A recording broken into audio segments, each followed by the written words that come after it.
कुठल्याही व्यत्ययाशिवाय आपण हे आजचं सेशन पूर्ण करू शकू. कृपा करून आपले मोबाईल फोन बंद करा आणि फक्त कोणीतरी मला एकाने सांगा की सुरू करा, म्हणजे त्याच्याप्रमाणे मी सुरू करतो ते. चला start now. Yes sir please. पण आपल्याला 2 मिनिटं थोडं जरा मागे पुढे झालेलं आहे. मित्र हो, आजचं जे आपलं सत्र आहे ते मुलाखत पद्धतीचा वापर करून आपण संशोधनाकरता आवश्यक माहिती कशी गोळा करू शकतो याबद्दलचं आहे. प्रश्न असा आहे की मुलाखत पद्धत आपण संशोधनाकरता वापरावी का, हा सगळ्यात पहिला प्रश्न आहे. याचं कारण असं आहे की कुठल्याही संशोधनाच्या पद्धतीतून जेव्हा आपण माहिती संकलन करण्याचा प्रयत्न करतो त्यावेळेला आपल्याला स्पष्ट आणि अत्यंत प्रामाणिक उत्तर मिळणं आवश्यक असतं. दुसरी गोष्ट, जी काही माहिती आपल्याला प्राप्त होते ती विश्वासार्ह असली पाहिजे, खरी असली पाहिजे आणि त्याच्यावर प्रक्रिया करणं अत्यंत सोपं झालं पाहिजे, म्हणजे त्याचं विश्लेषण आपल्याला योग्य प्रकारे करता येईल आणि योग्य निष्कर्ष काढता येईल. जर या निकषांवर आपण मुलाखत तंत्राचा विचार केला तर त्यात अनेक अडचणी आहेत. बरेच वेळा एखादा प्रश्न अत्यंत साधा असतो, परंतु मुलाखत देणारा व्यक्ती खूप लांब बोलत राहतो, आपल्याला त्याला थांबवताही येत नाही आणि नेमकं तो काय म्हणतोय ह्याचं सुद्धा आकलन होत नाही. अशी परिस्थिती अनेक वेळा येते. कधी कधी प्रश्न फार महत्वाचा असतो पण तो उत्तर त्याचा अगदी एका शब्दात त्याचं उत्तर देऊन मोकळा होऊन जातो, किंबहुना फार संदिग्ध उत्तर देतो आणि त्याहीमुळे मोठा गोंधळ होतो. आणि म्हणून खरं पाहिलं असता संशोधनाकरता जी विश्वासार्ह आणि परिपूर्ण माहिती हवी आहे त्या दृष्टिकोनातून मुलाखत पद्धतीला अनेक मर्यादा आहेत. आधी आपण मुलाखत पद्धत म्हणजे काय हे समजून घेण्यापूर्वी दुसरा महत्वाचा भाग समजून घेऊ की माहिती संकलनाकरता आपण एखादी पद्धत जेव्हा निवडतो, मग ती मुलाखत असेल, प्रश्नावली असेल, निरीक्षण असेल, त्यावेळेला कोणते घटक लक्षात घेतले पाहिजे. सगळ्यात पहिले आपल्या संशोधनाचं स्वरूप काय आहे, ज्यामध्ये फार गोपनीय माहिती समाविष्ट झाली नसेल, ज्यामध्ये फार अशी माहिती की ज्याचा स्फोट झाल्यामुळे लोकांवर काही विपरीत परिणाम होईल किंवा जनमतावर परिणाम होईल किंवा त्याच्यातून लोकांची मतं व्यक्त होणार आहेत आणि जी खरी असण्याची संभावना फार कमी आहे, असं जर आपलं संशोधन नसेल तर आपण मुलाखत पद्धतीचा सहजपणे वापर करू शकतो. आपल्याला कोणाकडून ही माहिती हवी आहे, ज्यांना मुलाखतीचा अर्थ समजतो अशा सुजाण, जागरूक आणि परिपक्व व्यक्तींनी जर आपल्याला माहिती द्यायचं ठरवलं तर मुलाखत पद्धती खचितच यशस्वी होते. कोणत्या प्रकारची माहिती हवी आहे, जी माहिती आपण प्रश्नावलीच्या माध्यमातून मिळवू शकतो त्याच्याकरता मुलाखत पद्धती वापरण्याचं काही एक कारण नाही, जी केवळ वस्तुस्थितीला धरून आहे, ज्यात केवळ सत्यांचा समावेश होणार आहे, तथ्यांचा समावेश होणार आहे, अशा माहिती करता सुद्धा मुलाखत पद्धती वापरण्याचं काही एक कारण नाही. जर खूप सखोल माहिती हवी असेल आणि त्याच्यामध्ये व्यक्तिगत मतांचा समावेश झाला असेल आणि त्यामध्ये व्यक्तीच्या भावना, त्याच्या स्वभावाची वैशिष्ट्य किंवा त्याचं एखाद्या गोष्टीकडे पाहण्याचा दृष्टिकोन याचं आपल्याला आकलन करून घ्यायचं असेल आणि अशा प्रकारची माहिती आपल्याला हवी असेल तर मुलाखत पद्धतीला पर्याय राहत नाही. आपण कशा प्रकारे संवाद साधणार आहोत, ज्या ज्या व्यक्तींची मुलाखत घ्यायचा आपला मानस आहे ते मुलाखत द्यायच्या मनस्थितीत आहेत का, ते खरी प्रामाणिक माहिती देणार आहेत का आणि ती माहिती विश्लेषणाला योग्य होईल का, या सर्वांचा निकष विचार करूनच आपण मुलाखतीचा एक माहिती तंत्र म्हणून विचार केला पाहिजे. अन्यथा आपण मुलाखत घेतो, आपल्या मनाचं समाधान होतं पण प्रत्यक्षात आपल्याला काहीच हातात लागत नाही. आणि म्हणून दुसरा महत्वाचा भाग आहे की प्रश्नावली पद्धतीच्या मर्यादा कोणत्या की ज्याच्यामुळे आपल्याला मुलाखत पद्धतीचा वापर करतात. सगळ्यात पहिलं म्हणजे प्रश्नावली पद्धतीत एकसुरी पद्धतीची उत्तरं प्रतिसाद प्राप्त होतात. प्रश्न सारखेच असतात, सगळ्यांकरता एकच सारखा प्रश्न असतो आणि सगळे एकसारखंच उत्तर देतात, त्यामुळे बरेच वेळा विश्लेषण करण्यायोग्य माहिती आपल्या हातात लागत नाही. खरी माहिती दिली जाईलच याची हमी पण आपण प्रश्नावली पद्धतीत देऊ शकत नाही. प्रश्नावलीत जो उत्तर लिहिणारा जो उत्तरदाता आहे तो दुसऱ्यांशी संपर्क साधून दुसऱ्यांची उत्तरं पाहून त्याचीच उत्तरांची नक्कल करू शकतो किंवा त्याचं मत लक्षात घेऊन आपलं मत तयार करतो, खरं काय ते सांगत नाही, अशी पाळी अनेक वेळा येते. प्रश्न विचारणाऱ्याचा आणि उत्तर देणाऱ्यांचा पूर्वग्रह हा देखील प्रश्नावली पद्धती पुढे असणारा एक मोठा प्रश्नच आहे. बरं, बरेच वेळा उत्तर देणाऱ्या माणसांनी मनाशी आधीच काहीतरी खुणगाठ बांधून ठेवली असते आणि त्यामुळे तो ठरवूनच काहीतरी विशिष्ट उत्तर देतो, ती खरी नसतात पण त्याचं मात्र मन पक्क झालं असतं. मग अशा वेळा त्या मतांचा काही एक उपयोग होत नाही, विश्वासार्हता आपोआपच नष्ट होते. काही परिस्थितीत तर प्रश्नावली पद्धतीचा फारच सीमित स्वरूपात उपयोग करता येतो, कारण आपल्याला जी माहिती हवी आहे ती प्रश्नावलीच्या माध्यमातून अनेक उत्तरदाते देण्यास अनुत्सुक असतात आणि मतांच्या बाबतीत मतं जिथे संवेदनशील विषयांवर आपल्याला प्राप्त करायची आहे तिथे ही पद्धती पूर्णपणे निष्कामी होते. मग आपण व्यक्तिगत संवाद साधून लोकांशी प्रत्यक्ष संवाद साधून त्यांच्याकडून ही माहिती प्राप्त करू शकतो आणि अशा प्रकारच्या माहितीची गरज का भासते तर खरी माहिती मिळावी. ज्या प्रकारच्या उत्तरदात्यांकडून माहिती हवी आहे त्या उत्तरदात्यांनी आपल्याला समाधानकारक उत्तरं द्यावी. त्या उत्तरदात्यांचं स्वरूप आणि दिलेली माहिती याच्यामध्ये एक विशिष्ट प्रकारचा साधर्म्य असावं, त्याच्यामध्ये एक एकरूपता असावी. गोपनीयतेची सुरक्षा हा अत्यंत महत्वाचा भाग आहे. काही वेळा लोक आपली व्यक्तिगत मतं सांगतात, पण त्यांची अशी इच्छा असते की त्यांचं नाव किंवा त्यांना कुठल्याही प्रकारच्या प्रतिमेला तडा पोहोचणार नाही. अशा वेळेला आपल्याला गोपनीयतेची पण हमी द्यावी लागते. विश्वासार्हता आणि ज्या माध्यमातून आपण प्राप्त ही माहिती करत आहोत त्या माध्यमाची किंवा त्या व्यक्तीची सुरक्षा हा अत्यंत महत्वाचा भाग असतो. पत्रकारांना इतर कारणासाठी माहिती घेणाऱ्या लोक या गोष्टीचा अनुभव नेहमीच येतो. मग आता मुलाखत म्हणजे काय आधी आपण समजून घेऊया. मुलाखत म्हणजे एक प्रकारची एक औखिक परीक्षाच आहे. व्यक्तिमत्वाची व्यक्तिमत्वाच्या पाठीमागे असणाऱ्या व्यक्तीची त्याच्या मतांचं चिकित्सक परीक्षण करणं आणि त्यामधून आपण योग्य ती माहिती प्राप्त करणं हाच आपल्या मुलाखतीचा हेतू असतो. नोकरी करता दिली जाणारी मुलाखत आणि या मुलाखतीमध्ये फारच मोठा फरक आहे. जेव्हा आपण संशोधनाकरता म्हणून मुलाखत प्राप्त करण्याचा प्रयत्न करतो तेव्हा आपल्याला त्या व्यक्तीच्या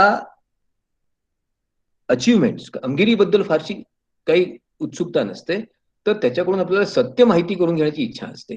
दुसरी महत्वाची गोष्ट जी माहिती अन्यथा प्राप्त होऊ शकणार नाही अशी खरी माहिती आणि विशिष्ट स्रोतातून ती माहिती प्राप्त व्हावी, ती गोपनीय असेल तर त्याकरता त्या स्रोताचा काळजीपूर्वक वापर करण्यात यावा. या दृष्टीने आपण मुलाखतीचा वापर करतो.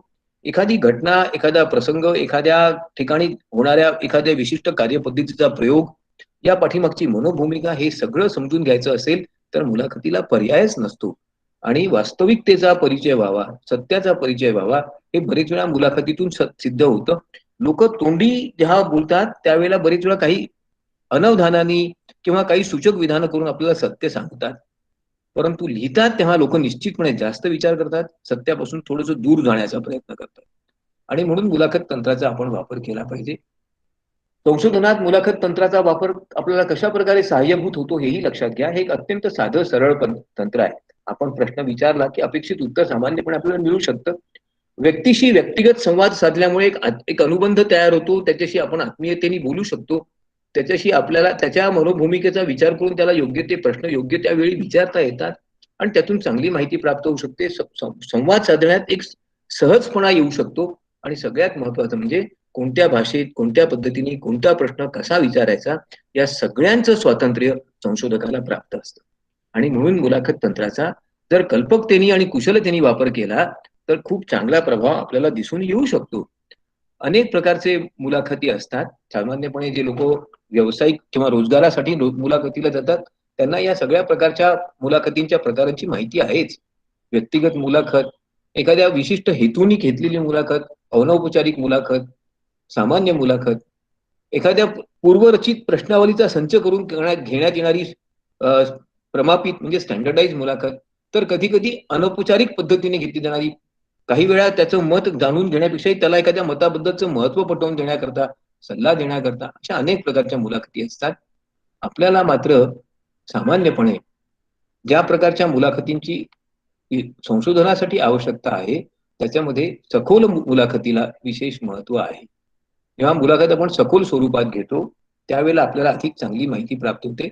काही ठिकाणी तर लोक टेलिफोनच्या माध्यमातून देखील मुलाखत घेऊ शकतात, तर काही वेळा अनेक एका छोट्या समूहाला एकच प्रश्न विचारून त्यांची मतं जाणून घेण्याचा प्रयत्न करतात, त्याला आपण फोकस ग्रुप असं म्हणतो. या सर्व प्रकारच्या तंत्रांचा वेगवेगळ्या ठिकाणी वेगवेगळ्या संशोधनांसाठी समस्येचं स्वरूप लक्षात घेऊन आपल्याला उपयोग करता येतो. मग आता ही मुलाखत घेण्यापूर्वी आपण कोणत्या गोष्टी ध्यानात घेतल्या पाहिजेत, कोणती काळजी घेतली पाहिजे हे फार महत्वाचं आहे. सगळ्यात पहिलं आणि महत्वाचं म्हणजे आपल्याला मुलाखत का घ्यायची, आपला हेतू काय हे आपल्याला स्पष्ट असायला पाहिजे. बरेच वेळा मुलाखत घेणारा व्यक्ती म्हणजे ज्याला संशोधन करायचं असा संशोधक त्याच्या हेतूंविषयी संदिग्ध असतो, त्याला त्या हेतूंची निश्चित जाणीव नसते आणि त्यामुळे तो हवे ते प्रश्न सोडून भलतेच प्रश्न विचारतो किंवा भलत्याच प्रश्नांमध्ये जास्त वेळ रममाण होतो आणि त्याच्यामुळे मुलाखतीचा हेतू आपोआपच अपयशी होतो. आपण जे प्रश्न मुलाखतीत विचारणार आहोत त्याची पूर्वचाचणी करणं नितांत आवश्यक आहे. असा प्रश्न विचारला तर उत्तर मिळेल का, हा प्रश्न आपण स्वतःला किंवा आपल्या कोणा सहकार्याला विचारून आपल्या प्रश्न विचारण्याच्या पद्धतीत प्रश्नांच्या स्वरूपामध्ये काही दोष आहेत का हेही तपासून घेतलं पाहिजे. सराव फार महत्वाचा आहे. प्रश्न विचारण्याची शैली जर चुकली तर उत्तरांची सुद्धा स्वरूप बदलू शकतो बरं. कधी कधी एखादा प्रश्न आपण अत्यंत सौम्यपणे नम्रपणे विचारायला पाहिजे, तोच आपण जर आक्रमक स्वरूपात विचारला तर समोरचा माणूस अचानकच आणि अकारण जागरूक होतो. तो सावधपणे आणि ठरवून उत्तर द्यायला लागतो. मग खरी माहिती बरेच वेळा प्राप्त होत नाही. औचित्यपूर्ण माहिती हा तर मुलाखतीचा अगदी गाभाच मानला पाहिजे. जे प्रश्न आपल्या संशोधनाशी संबंधित आहेत केवळ त्यांचीच माहिती आपण गोळा करायला पाहिजे. निसंदिग्ध स्वरूपात हे प्रश्न विचारले पाहिजेत आणि सामान्यपणे एका विशिष्ट कालावधीत कमीत कमी वेळात मुलाखत आटोपती घेता येईल याचा विचार आपण नेहमी केला पाहिजे. बरेच वेळा मुलाखत जेव्हा फार लांबते त्यावेळेला मुलाखतीत विचारल्या जाणाऱ्या प्रश्नांची उत्तरं हळूहळू सहज सुचतील तशी किंवा विचार न करता किंवा कंटाळवाण्या सुरात दिली जातात. मुलाखत ज्याची आपण घेतो त्याला त्याच्याकडून एक आपण माहिती घेतली पाहिजे की तुम्हाला याच्यात काही अडचण आली का, म्हणजे नंतर ज्या दुसऱ्या कोणा व्यक्तीची मुलाखत घ्यायची असेल तर आपल्याला आपल्या स्वरूपामध्ये कार्यपद्धतीत अपेक्षित बदलही घडवून आणता येतात. उद्दिष्टांच्या स्पष्टतेचं एक उदाहरण मला तुम्हाला देता येईल की आपण कोणाला कोणते प्रश्न विचारावेत हा भाग फार महत्वाचा आहे. एखाद्या सहकारी अधिकोषाच्या अध्यक्षांना जेव्हा आपण प्रश्न विचारतो त्यावेळेला तुमच्याकडे किती कर्मचारी काम करतात असा प्रश्न विचारणं अयोग्य आहे. असे प्रश्न विचारून आपण त्यांना एका प्रकारे अस्वस्थ करत असतो. त्यांना असं वाटतं की काहीतरी सहज गंमत म्हणून आपले प्रश्न विचारले जात आहेत. त्यांना त्या संस्थेच्या दृष्टिकोनातून महत्वाच्या वाटणाऱ्या मुद्द्यांवरच आपण प्रश्न विचारले पाहिजेत. तसे जर प्रश्न आपल्या प्रश्नावलीत किंवा आपल्या आपल्या संशोधनात समाविष्ट नसतील तर मग त्यांची मुलाखती घेण्याचे काही प्रयोजन दिसत नाही. दुसरा म्हणजे मुलाखत घेण्यापूर्वी पूर्वीच चाचणी करून घ्या की हे प्रश्न विचारल्यास त्याची उत्तरं समाधानकारक मिळतील का. प्रश्नांचं औचित्य, प्रश्नांचा समाधानकारकपणा, प्रश्नांचं स्वरूप, त्यांची रचना याबद्दलची चाचणी करणं म्हणजे संशोधकांनी आपल्याला कोणत्या प्रसंगाला सामोरं जावयाचं आहे याची एक प्रकारची रंगीत तालीमच करणं होय. सराव करा. जितका सराव कराल तितकं प्रश्न विचारण्यात सातत्य आणि एकरूपता राहील. त्याच्यामध्ये एक विवेक आणि सावधानता राहील आणि त्यामुळे मुलाखत देणाऱ्या व्यक्तीला देखील फारसं भरकटण्याची संधी राहणार नाही. औचित्यपूर्ण प्रश्न, अनावश्यक प्रश्न किंवा जे प्रश्न छापील स्वरूपात त्यांची माहिती उपलब्ध आहे वेबसाईटवर म्हणा, अहवालांमध्ये, असे प्रश्न विचारण्याचं काही एक कारण नसतं. त्यामुळे समोरच्या माणसाला आपण अकारणच महत्व देतो किंवा त्याला अस्वस्थ करतो. त्याला या सगळ्या मुलाखतीच्या प्रक्रियेला तो एक खेळ समजायला लागतो आणि मग आपलं उद्दिष्ट साध्य होत नाही. मी संदिग्ध स्वरूपाचे प्रश्न विचारले, ज्या प्रश्नाचे दोन अर्थ निघू शकतात, वेगवेगळ्या प्रकारे त्याचं सादरीकरण किंवा त्याचं आकलन समोरच्या माणसाला होतं, त्याचं एकसारखं उत्तर कधीच येणार नाही ना. आणि कमीत कमी वेळात शक्यतो 30 मिनिटांपेक्षा अधिक लांबीची मुलाखत आपण घेऊ नये, कारण त्यामुळे मुलाखत घेणाऱ्याची रुची निघून जाते. आणि म्हणून मुलाखतीचा हेतू लक्षात घेताना स्वतःलाच काही प्रश्न विचार. मी कोणाची मुलाखत घेत आहो, ही मुलाखत मी का घेत आहो, मी त्यांना काय विचारणार आहे, कोणत्या क्रमाने कोणत्या पद्धतीने हे प्रश्न विचारणार आहे, ज्या व्यक्तीची मुलाखत घ्यायची आहे त्याच्याकरता काही पूर्वरचित असा एक प्रोटोकॉल आहे का, आणि असल्यास त्याचं मी पालन करणार आहे किंवा नाही, किंवा करणार असेल तर कशा प्रकारे. कधी कधी आपल्याला प्रथम सेक्रेटरीची अपॉइंटमेंट घ्यावी लागते. त्यांनी वेळ दिल्यानंतरच सचिव आपल्याला सांगतात या दिवशी इतके वाजता भेटा. काही व्यक्ती फार मोठ्या पदावर असतात तेव्हा त्यांना आपण कशा प्रकारे संबोधतो याचे निकष आणि नियम ठरलेले असतात, त्याची जाणीव घेतली पाहिजे. गोपनीयता हा मुलाखतीचा आत्मा आहे. जी माहिती आपल्याला एखादा व्यक्ती आपल्यावर विश्वास ठेवून देतो त्या माहितीतला काही भाग अकारण लोकांना बाहेर सांगणं किंवा आपल्याकडे काहीतरी महत्वाची गोपनीय माहिती आली म्हणजे आपल्याला काही महत्व प्राप्त झालाय असा आविर्भाव आणणं आपल्या संशोधनाला बाधा ठरू शकते. खालील परिस्थितीमध्ये आपण मुलाखतीचा खूप चांगला आणि प्रभावी वापर करू शकतो. जेव्हा एखाद्या ज्येष्ठ व्यक्तीची आपल्याला मुलाखत घ्यायची आहे की जो मोठ्या पदावर आहे, ज्याच्या हातात अधिकार आहे, ज्याला एखाद्या संस्थेबद्दल कार्यपद्धतीबद्दल खूप महत्वाची उपयुक्त माहिती प्राप्त झालेली आहे, त्यावेळेला मुलाखतीचं तंत्र आपल्याला फार उपयोगात येतं. ज्यावेळेला लोक आपलं मत लेखी स्वरूपात द्यायला अनुत्सुक असतात त्याही वेळा मुलाखतीच्या तंत्राचा वापर होऊ शकतो. ज्यावेळेला आपण प्रत्यक्ष संवाद साधल्याशिवाय अपेक्षित माहिती मिळू शकत नसेल किंवा माहितीचं स्वरूप गोपनीय स्वरूपाचं असेल किंवा काही माहितीवर आपल्याला विस्तृत चर्चा करून त्यातून नेमका निष्कर्ष काढायचा असेल, व्यक्तींशी त्यांची मतं जाणून घेण्याकरता चर्चा संवाद साधणं आवश्यक असेल, अशा सर्व परिस्थितीमध्ये मुलाखतीचं तंत्र अत्यंत उपयुक्त सिद्ध होतं, हे लक्षात घ्या. ज्याची मुलाखत घ्यायची आहे, प्रथम त्या व्यक्तीची पार्श्वभूमी आणि माहिती असतं. तो व्यक्ती कोणत्या पदावर आहे, त्याचे अधिकार काय आहे, त्याचं कार्यक्षेत्र काय आहे, त्याचं त्या संस्थेतलं त्या ठिकाणातलं महत्व काय आहे, हे जाणून घेतलं तर त्याच्याशी संवाद साधताना आपण एक योग्य प्रकारची औपचारिकता पाहू शकतो. त्या व्यक्तीला न दुखावता आवश्यक माहिती आपण प्राप्त करू शकतो. त्याचा वयोगट, तो व्यक्ती आपल्यापेक्षा फार ज्येष्ठ असेल वयाने, तर त्याच्याशी कसं आपण सादर समोर आलं पाहिजे, त्याला कोणता आदर दिला पाहिजे, त्याची वागताना कोणती काळजी घेतली पाहिजे, याचाही विचार आपल्याला करता येतो. त्या व्यक्तीची सामाजिक सांस्कृतिक पार्श्वभूमी काय आहे, समाजात त्याला कोणतं स्थान आहे, तो कोणत्या मोठ्या पदावर आहे का, त्याचं काही लेखक म्हणून, कवी म्हणून, इतर कोणत्या कारणामुळे त्याला मान्यता प्राप्त, पुरस्कार प्राप्त झाले की याचाही विचार आपण केला पाहिजे. त्याचं शिक्षण, त्याची परिपक्वता, तो एखाद्या विशिष्ट धर्माबद्दल, पंथाबद्दल फार आत्मीयता ठेवणारा असेल आणि नेमकं आपलं संशोधन त्याचबद्दल असेल, एखाद्या विशिष्ट विचारसरणीबद्दल त्याच्या मनात खूप आकस असेल, या सगळ्या गोष्टी आधी माहीत असतील तर मुलाखत आपण खूप चांगल्या प्रकारे पुरेशी एक प्रतिष्ठा ठेवून घेऊ शकतो. मुलाखत घेताना काही गोष्टी आपण नेहमीच लक्षात ठेवल्या पाहिजे. सगळ्यात पहिले तर त्या व्यक्तीशी संपर्क साधा, मती घ्या, त्याला खात्रीने आणि विश्वासात घेऊन की मी ही मुलाखत या हेतूने, या कारणाकरता किंवा या संशोधनाकरता घेणार आहे, त्याची त्याला पूर्ण जाणीव करून दिली आणि त्याला जर त्याची मान्यता असेल तरच मुलाखतीला जाण्यात अर्थ असतो. आपला विषय त्याला समजावून सांगा. मुलाखतीचा हेतू आणि त्याच्यामध्ये विचारल्या जाणाऱ्या प्रश्नांची व्याप्ती किती राहील याबद्दल त्याला निश्चित माहिती द्या, म्हणजे तो मानसिकरित्या तयार असतो. किंबहुना त्याला जर समजा काही माहिती नंतर कुठून प्राप्त करायची असेल तर ती आगाऊ प्राप्त करून ठेवू शकतो. जी माहिती आपण वापरणार आहोत किंवा मुलाखतीत विचारणार आहोत तिचा उपयोग कसा करणार आहोत, ती माहिती आपण प्रकाशित करू शकतो का, आणि करणार असल्यास कोणत्या स्वरूपात करणार आहोत याची सुद्धा त्याला जाणीव करून घ्या. या सगळ्या गोष्टी नंतर नाही तर खूप त्रासदायक सिद्ध होतात. एखाद्या व्यक्ती नंतर म्हणतो मी असं म्हटलंच नव्हतं, आपल्यापाशी पुरावा राहत नाही, किंबहुना तो म्हणतो मी हे या कारणाने किंवा या हेतूने सांगितलं नव्हतं. आणि अशा प्रकारे एखाद्या व्यक्तीने जर एखाद्या मताचा, त्यांनीच व्यक्त केलेल्या मताचा जर समजा नाकारलं तर आपल्याला मोठ्या अडचणी द्यावं लागू शकतो.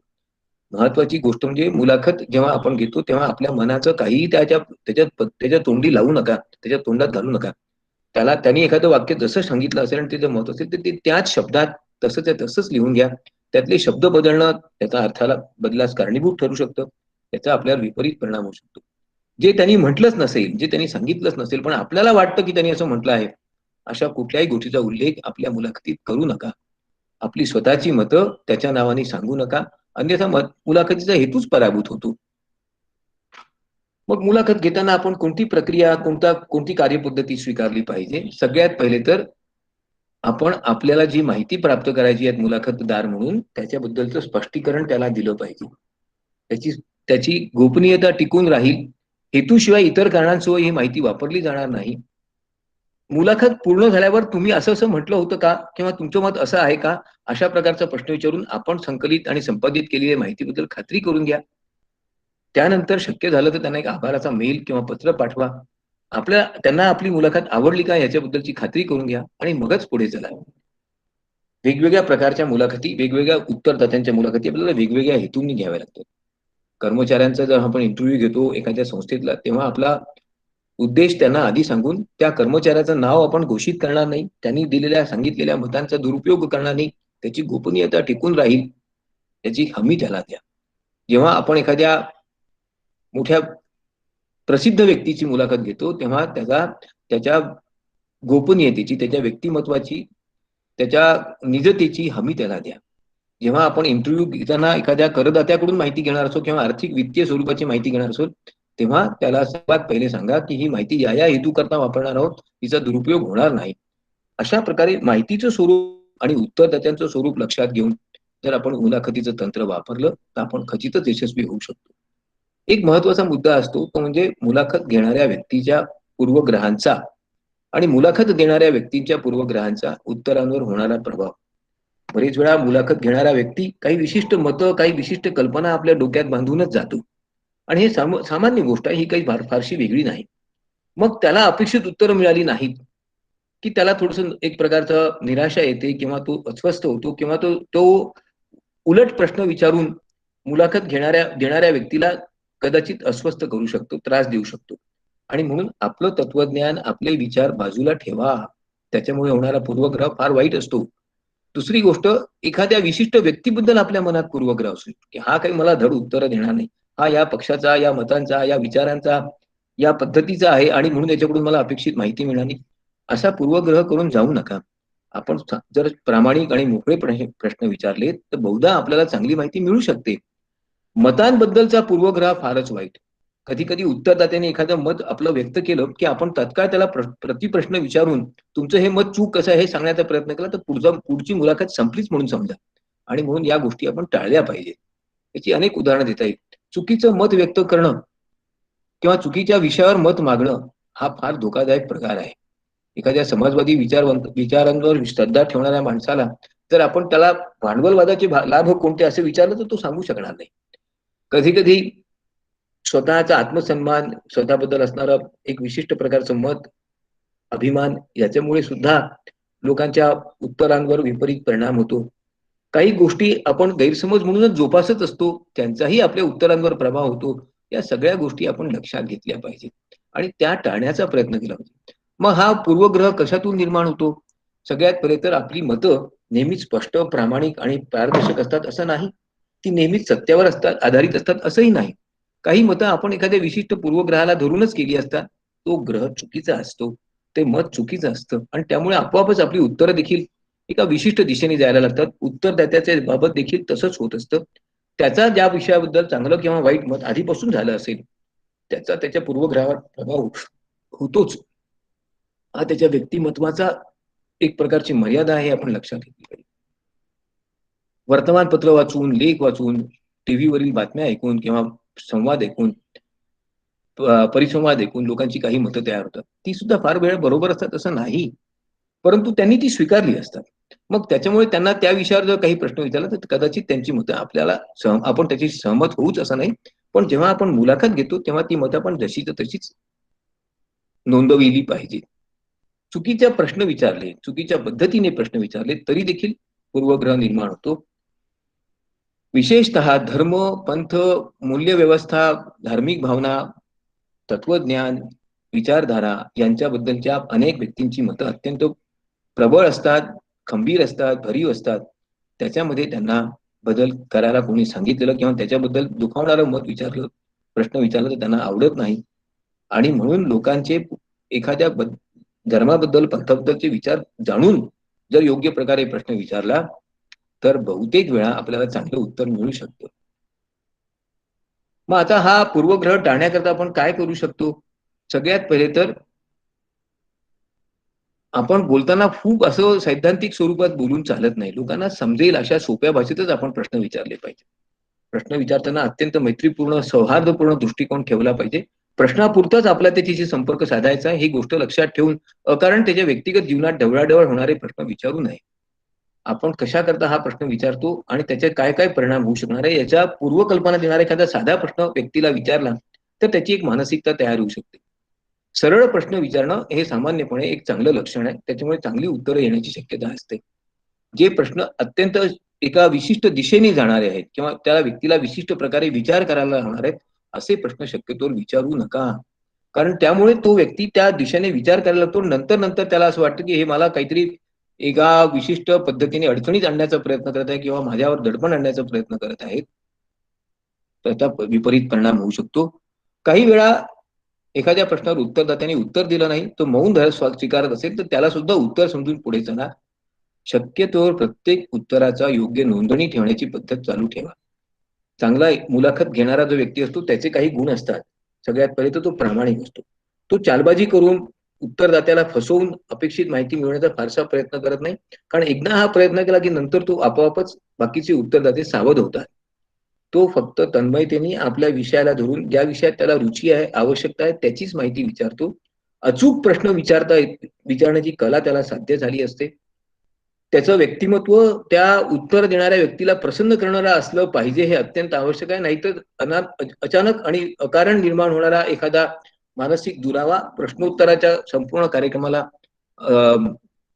बाधा आणू शकतो. आणि सगळ्यात महत्वाचा प्रश्न विचारताना उचित बुद्धिमत्तेचा परिचय आपण दिला पाहिजे. आपला प्रश्न फालतू वाटता कामा नये, चुकीचा वाटता कामा नये. दिशाभूल करणारा आहे असं वाटतं कामा नये, याची काळजी मुलाखत घेणाऱ्यांनी घेतलीच पाहिजे. मग एक चांगलं वातावरण कसं निर्माण करता येईल? सगळ्यात पहिले स्वतःबद्दलची माहिती सांगा. आपण सर्व प्रकारच्या माहितीला स्वीकारण्यास तयार आहोत अशा प्रकारचा मनाचा मोकळेपणा व्यक्त करा. अत्यंत मैत्रीपूर्ण पद्धतीने त्याच्याशी ओळख करून घ्या, त्याला आपली ओळख करून द्या.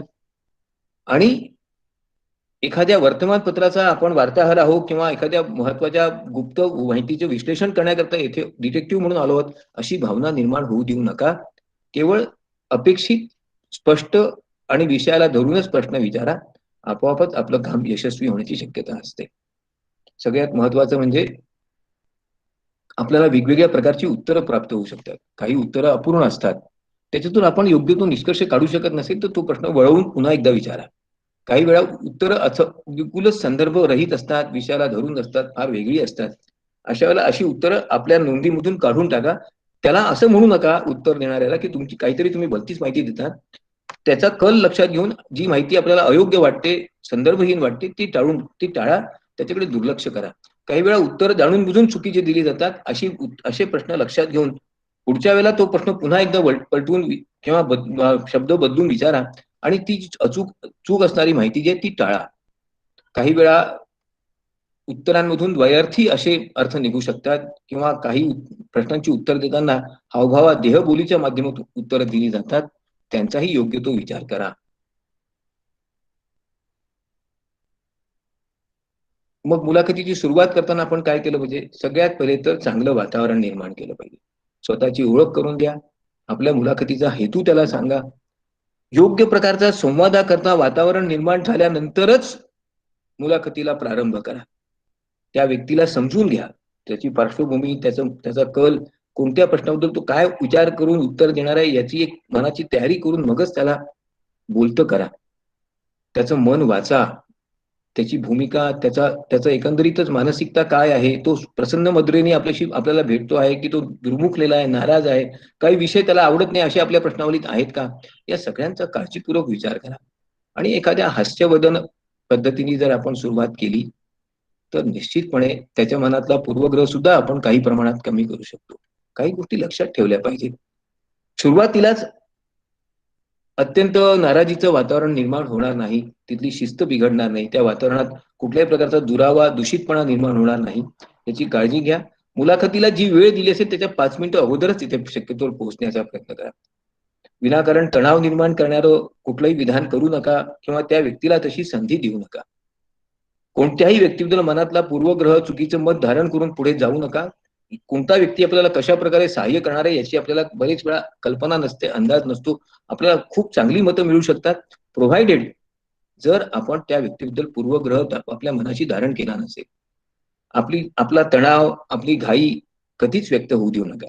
बरेच वेळा आपण फार घाईघाईने प्रश्न विचारायला लागतो, खूप तणाव आल्यासारखं वागायला लागतो. त्याच्यामुळे त्याच्या समोरच्या उत्तरदात्याच्या मनात आपल्याबद्दल एक प्रकारची संदेहाची भूमिका निर्माण होऊ शकते. आणि कधीही आपण काहीतरी गोपनीय माहिती मिळवण्याकरता आलो आणि तिचा आपण दुरुपयोग करणारा असा वास सुद्धा समोरच्या व्यक्तीला येऊ देऊ नका. आपल्या संशोधनातून प्राप्त होणारे निष्कर्ष तुम्हाला इजा करणारे राहणार आहेत, तुमच्या संस्थेची प्रतिमा मलिन करणारे राहणार आहे. अशा प्रकारचं कुठलंही मत, अशा प्रकारची कुठलीही धारणा त्या व्यक्तीच्या मनात निर्माण होऊ देऊ नका. प्रारंभिक जे प्रश्न विचारायचे असतात ते अगदी साधे असावेत. विषयाला हात धरून अगदी विषयाची ओळख करून देणारे असावेत. त्या व्यक्तीला ज्या प्रश्नांची खात्रीलायक उत्तरं माहिती आहेत आणि तो सहजपणे त्या प्रश्नांची उत्तरं देऊ शकतो असे प्रश्न आधी विचारा. यातून एक प्रकारचं सौहार्द, एक प्रकारचं मैत्रीपूर्ण वातावरण निर्माण होतो. एक चांगला संबंध प्रस्थापित होतो आणि त्यानंतर मग आपण महत्वाच्या प्रश्नांकडे वळलं पाहिजे. यानंतर आपण फार असे महत्वाचे प्रश्न चतुराईने विचारले पाहिजेत की ज्यामुळे त्या व्यक्तीला कुठल्याही प्रकारे अस्वस्थ न करता, त्रास न देता, निराश न करता आपल्याला अपेक्षित माहिती मिळू शकेल. ज्या प्रश्नांमध्ये त्याची मतं समाविष्ट झाली आहेत, ज्या प्रश्नांमध्ये त्याच्या भूमिका समाविष्ट झाल्या आहेत, त्याचा विशिष्ट प्रकारचं धारणा जिथून आपल्याला जाणून घ्यायचे असे प्रश्न नंतर विचारा. त्यानंतर चिकित्सक स्वरूपाचे प्रश्न विचारा किंवा संवेदनशील स्वरूपाचे प्रश्न विचारा. प्रश्न विचारण्याचा क्रम अगोदर ठरवून ठेवा आणि शक्यतो त्या क्रमापासून दूर जाऊ नका. प्रश्न विचारताना एकच प्रश्नाची पुन्हा पुन्हा पुनरावृत्ती होणार नाही. पूर्वी विचारलेला प्रश्न पुन्हा पुन्हा येणार नाही याची पण काळजी घ्या. आपल्या गरजेनुसार आवश्यक तेवढेच प्रश्न विचारा. तिथे आपल्याला हवी असणारी माहिती संपते तिथे प्रश्न विचारणं थांबवण्याचा प्रयत्न करा. आणि यानंतर आपण मुलाखत संपवून टाकली पाहिजे. याकरता काही अप्रत्यक्ष प्रश्न, जिथे आपल्याला पूर्वी संदेह आला होता की ही माहिती चुकीची आहे का, ही माहिती यांनी बरोबर दिलं का, अशा विषयांच्या संदर्भात काही अप्रत्यक्ष प्रश्न विचारा, ज्यामुळे त्या माहितीची खातरजमा करून घेता येईल. गोपनीय स्वरूपाची जी माहिती सहज उपलब्ध होऊ शकत नाही, असे प्रश्न सगळ्यात शेवटी विचारा. प्रत्येक प्रश्न विचारण्यापाठीमागची आपली भूमिका आधी सांगा, की मला हे असं का विचारायचं आहे, आणि मग तो प्रश्न विचारा. उत्तरांची सत्यता तपासून घ्या, कारण पुन्हा पुन्हा त्याच व्यक्तीची आपण मुलाखत घेऊ शकत नाही. आणि जे प्रश्न आपल्याला फारच महत्वाचे वाटतात, ज्यांची प्रश्नांची उत्तरं आपल्या संशोधनाला अत्यंत उपयुक्त आहेत, असे प्रश्न एकदा त्या व्यक्तीला वाचून म्हणा, की तुम्ही ही मतं मला दिली होती, तुम्हाला ही मतं मान्य आहेत ना, असं विचारून खुंट्या बळकट करून घ्या. त्यानंतर आभार माना. त्या व्यक्तीच्या सहकार्याबद्दल, त्या संस्थेचे, त्या व्यक्तीच्या बद्दल एक प्रकारचं उत्तम मत व्यक्त करा आणि आपली मुलाखत आटोपती घ्या. अशा प्रकारे जर आपण आपली मुलाखतीची प्रक्रिया पूर्ण केली, तर निश्चितपणे आपल्याला खूप चांगली परिपूर्ण माहिती मिळू शकते. मित्रहो, आजचं सेशन जरा थोडं छोटं होतं.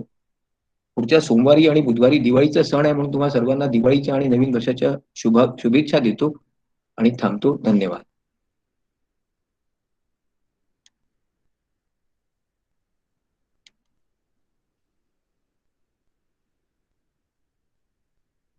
कोणाला काही विचारायचं असेल तर आपण विचारू शकता. कोणाला काही विचारायचं असेल तर आपण विचारू शकता.